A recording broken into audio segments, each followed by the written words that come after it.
오늘 함께 나눈 하나님 말씀 우리 에스겔 8장 14절에서 18절까지의 말씀입니다.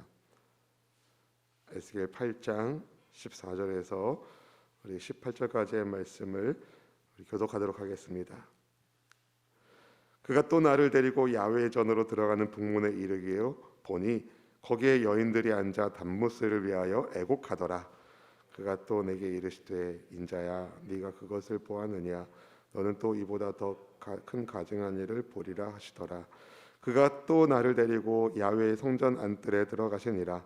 보라 야훼의 성전 문 곧 현관과 제단 사이에서 약 25명이 야훼의 성전을 등지고 낯을 동쪽을 향하여 동쪽 태양에게 예배하더라. 또 내게 이르시되 인자야 네가 보았느냐 유다 족속이 거기에서 행한 가증한 일을 적다 하겠느냐. 그들이 그 땅을 폭행으로 채우고 또 다시 내 노염을 일으키며 심지어 나뭇가지를 그거에 두었느니라. 함께 읽으실까요?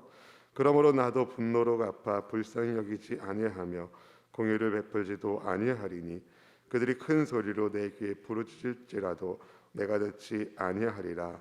아멘 아멘. 할렐루야. 오늘 2020년 9월 15일 화요일에 우리 마음의 결단과 믿음의 순종으로 우리 하나님 아버지께 기도하는 모든 분들에게 천지를 창조하신 아버지 하나님의 은혜가 가득 부어질 수 있기를 주님의 이름으로 축복합니다. 우리를 사랑하시며 은혜를 더하시기를 간절히 바라시는 우리 좋으신 아버지께 감사의 박수를 올려드리겠습니다. 하나님 감사합니다.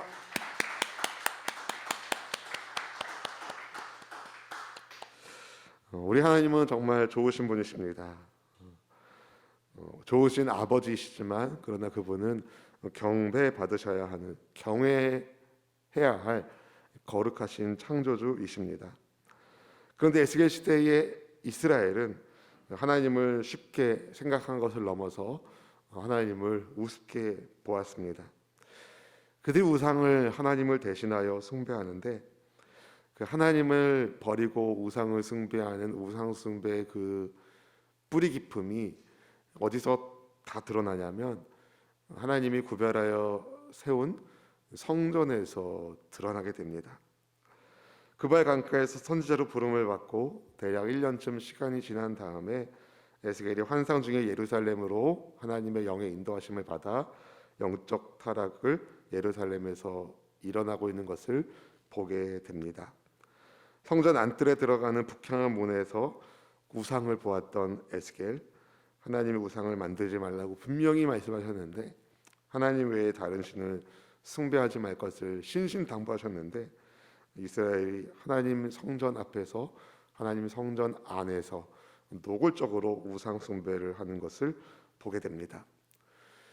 북문 입구에서 본 우상 숭배 모습이 점점 성전을 향해 다가갈수록 상황이 심각해진다는 것을 보게 되는데요. 뜰문에 있는 당벽을 허물고 드러난 문을 열고 들어가 보니까, 감춰졌던 문을 열고 들어가 보니까 거기에 그 애굽의 우상들이 담벼락에 그려져 있는 것이 보였습니다. 이스라엘 족속의 장로들이 하나님께서 우리를 돌보지 않으셨다며, 하나님께서 이 나라를 버리셨다며 핑계하고 우상 숭배를 정당화합니다. 자기들이 우상 숭배하는 이유를 하나님 탓으로 돌린 겁니다. 하나님께서 바벨론의 신으로부터 우리를 지켜주지 않기 때문에 자구책으로 우리는 애굽의 신을 의지할 수밖에 없다라는 마음으로 애굽의 우상들, 본충과 이런 것들을 담벼락에 그려놓고 거기서 우상 숭배를 한 겁니다. 누가 그랬다고요? 이스라엘의 리더들, 장로들이 그랬습니다. 그런 다음에 오늘 본문이 나오는데요, 주님의 영이 에스겔을 데리고 야훼의 성전에 들어가는 북문에 간 겁니다. 북쪽에 있는 성전 문에 들어가게 된 겁니다. 근데 거기서 에스겔이 단무스를 숭배하는 여인들의 모습을 봅니다. 본문의 14절 말씀을 같이 읽어보겠습니다. 14절입니다. 그가 또 나를 데리고 야훼의 전으로 들어가는 북문에 이르시기로 보니 거기에 여인들이 앉아 단무스를 위하여 애곡하더라. 단무스는 여러분 농경의 신입니다. 풍요와 비옥을 가져다 준다고 가나안에서 섬기던 우상입니다. 큐티인 본문 세설에 보면 이제 봄이 될 때, 또 가을이 다가올 때 축제를 열리거나 애곡하는 의식을 갖거나 한다고 말하는데요.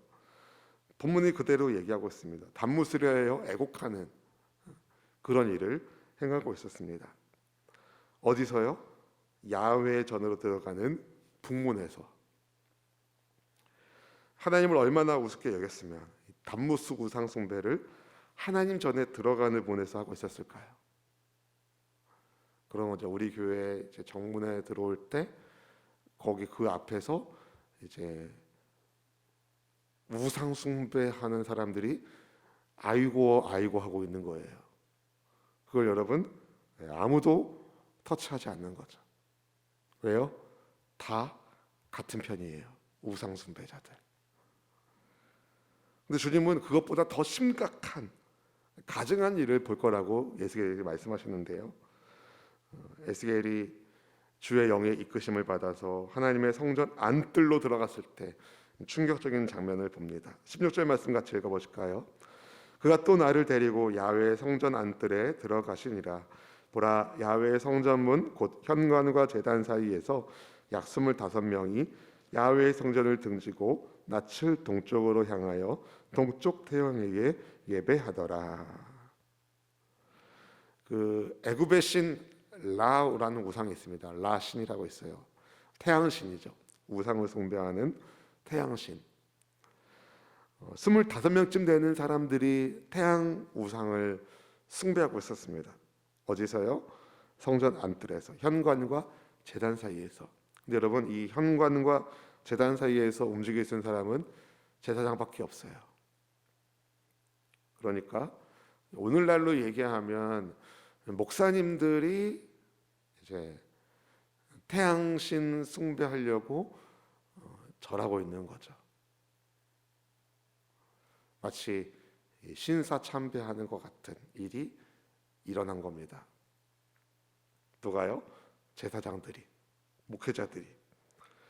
25명은 아마 24반열의 제사장과 그들의 대표인 대제사장일 것입니다. 하나님을 섬겨야 하는 제사장들이 하나님의 성전 현관과 제단 사이에서 노골적으로 태양신 우상을 숭배한 거예요. 하나님께서 그들을 보고 계시다는 사실을 기억하면 이렇게 할 수 없습니다.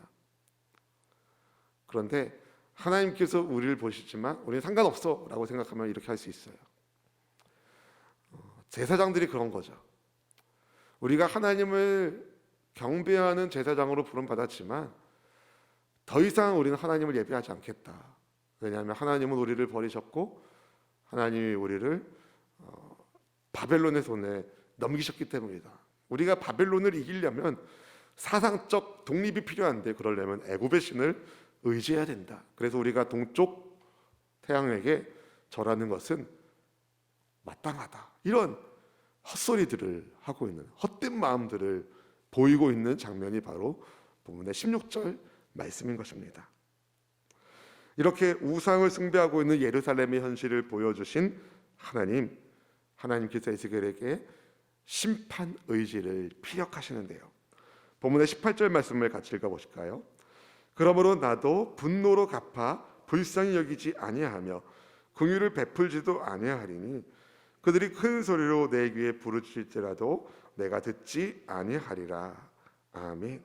누가 하신 말씀입니까? 하나님께서 하신 말씀이에요. 내가 듣지 않겠다.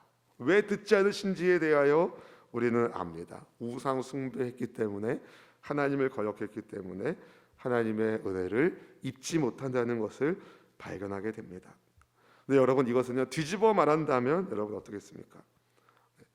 하나님을 찾고 하나님께 회개하고 하나님께로 돌아온 사람에게는 하나님이 기도 응답의 복을 주시겠다는 거예요. 그런데 하나님을 찾지도 않고 하나님을 버리고 여전히 우상을 숭배하면서 부르짖는다면 여러분, 하나님은 그들을 불쌍히 여기지도 않고 긍휼도 베풀지도 않고 큰 소리로 부르짖어도 듣지 않겠다라고 말씀하십니다. 우상을 버리고 하나님께로 돌아온 사람, 죄를 회개하고 하나님만 섬기는 사람의 기도에 하나님이 응답해 주시는 것입니다. 하나님께서는 하나님을 버린 가증하게 우상을 숭배하는 이런 사람들과는 관계를 끊겠다고 하신 거예요. 사랑하는 성도 여러분, 하나님께서 사람과의 관계를 끊으시겠다. 엄청난 심판입니다. 왜 그렇습니까, 여러분? 사람의 생명이 어디에 있습니까? 사람의 생명이 어디에 있습니까? 여러분, 사람의 생명이 어디로부터 왔습니까? 하나님의 생기로부터 사람의 생명이 들어왔어요. 하나님께서 그 코에 생기를 불어넣으실 때에 사람이 산 사람 된 겁니다. 그래서 하나님의 호흡이 떠나가면, 하나님과의 관계가 끊어지면 여러분 죽음의 냄새만이 나올 뿐인 것이죠. 하나님의 하나님 되심을 인정하지 않고 감히 하나님의 성전 안과 바깥에서 남자와 여자를 모론하고 평신도와 제사장을 막론하고 하나님을 무시하고 우상을 숭배하는 이들에게는 아무런 소망이 없습니다. 그러나 여러분, 저기 있잖아요. 엘리야의 시대에 남아있던 사람이 있습니다. 우상에게 절하지 않는 남은 사람들이 있습니다. 하나님이 그들의 기도를 들으셔서 남은 자를 통한 새로운 이스라엘을 준비하고 계셨어요. 여러분, 이 땅의 그루터기가 믿음의 사람이 되는 것입니다. 믿음의 사람이 이 땅의 그루터기다 해서 새로운 나뭇가지가 되고 열매를 맺게 하십니다.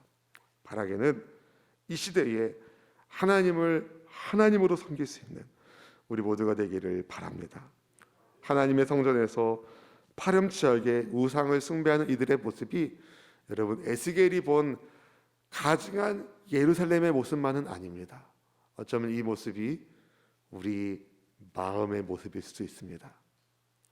여러분, 성전이 어디 있습니까? 바로 우리가 성전 아닙니까? 우리의 겉과 우리의 속이 우상의 세계관과 우상의 모양을 띌 수 있습니다. 언제요? 하나님을 떠나면. 죄 가운데 있으면 우상에게 빠질 수밖에 없습니다.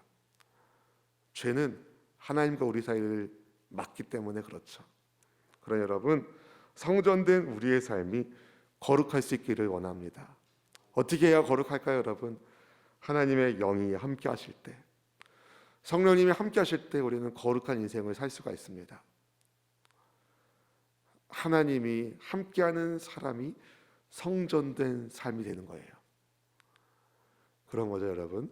아무리 호화롭게 만든 어떤 예배당이라 할지라도 거기에 하나님의 영이 함께하지 않으면 그것은 예배당이 아니라 우상의 산당이 됩니다.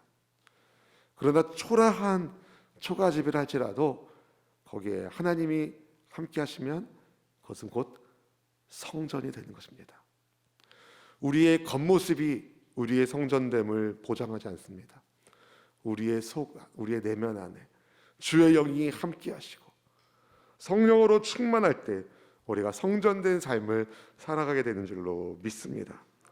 바라기는 우상 숭배의 가증함에 망하지 않도록 늘 진리의 주 하나님을 모시고 성령 하나님 환영하고 인정하고 모시고 예수님의 보혈의 피 의지하여 은혜의 보좌 앞에 날마다 나아가는, 그래야 하나님과 손 붙잡고 살아가는 성전된 여러분의 삶이 되시기를 주님의 이름으로 축원드립니다. 여러분 한 분 한 분을 통하여 가정의 하나님의 성전됨이, 여러분의 일터의 성전의 역사가 우리 교회와 이 나라 민족 가운데 하나님의 임재와 하나님의 돌보아 주심이 끊어지지 않도록 부르짖을 때 응답받고 찾을 때 찾음받는 성전된 여러분의 삶이 되시기를 주의 이름으로 축복합니다. 기도하겠습니다.